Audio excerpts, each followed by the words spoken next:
Hi! ఇది వాళ్ళ మా కిడ్స్ లంచ్ బాక్స్ అండి. నేను చాలా ఈజీగా పుదీనా రైస్ చేసేసాను. డైలీ వాళ్ళకి కర్రీయే పెట్టాలి అన్న రూల్ లేదు కదండీ. అప్పుడప్పుడు వాళ్ళు ఇష్టంగా తినడం కోసం ఇట్లా ఫ్లేవర్డ్ రైసెస్ కూడా పెట్టుకోవచ్చు.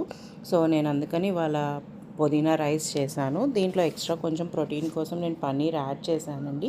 పన్నీర్ మీ ఇష్టం, మీరు యాడ్ చేసుకోవచ్చు, వేసుకోకపోవచ్చు. బట్ పన్నీర్ పిల్లలు ఇష్టంగా తింటారని చెప్పి నేను పన్నీర్ యాడ్ చేశాను.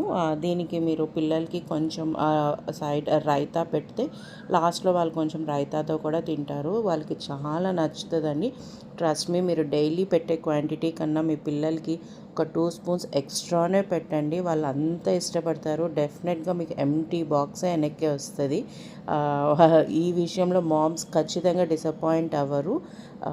చిన్నపిల్లలనే కాదండి, పెద్దవాళ్ళకి కూడా పుదీనా రైస్ చాలా బాగుంటుంది. దీనికి best combination chicken curry, mushroom, paneer ఏదన్నా మనం తీసుకోవచ్చు. బిర్యానీ ఫ్లేవర్ లైట్గా మనకి టచ్ అవుతూ చాలా బాగుంటుంది. ఒకసారి ట్రై చేయండి. మీ కిడ్స్కి లంచ్ బాక్స్లో పెట్టండి. మా పిల్లలు అయితే డైలీ ఇదే పెట్టమని అడుగుతున్నారు. సో ఒక్కసారి ట్రై చేయండి. ఎవరికన్నా కావాలి, రెసిపీ కావాలి అని అంటే just let me know in the comment box. నేను మీకోసం మళ్ళీ రెసిపీ ప్రిపేర్ చేసి వీడియో షూట్ చేస్తానండి. Thank you. Please like, share and subscribe to my channel.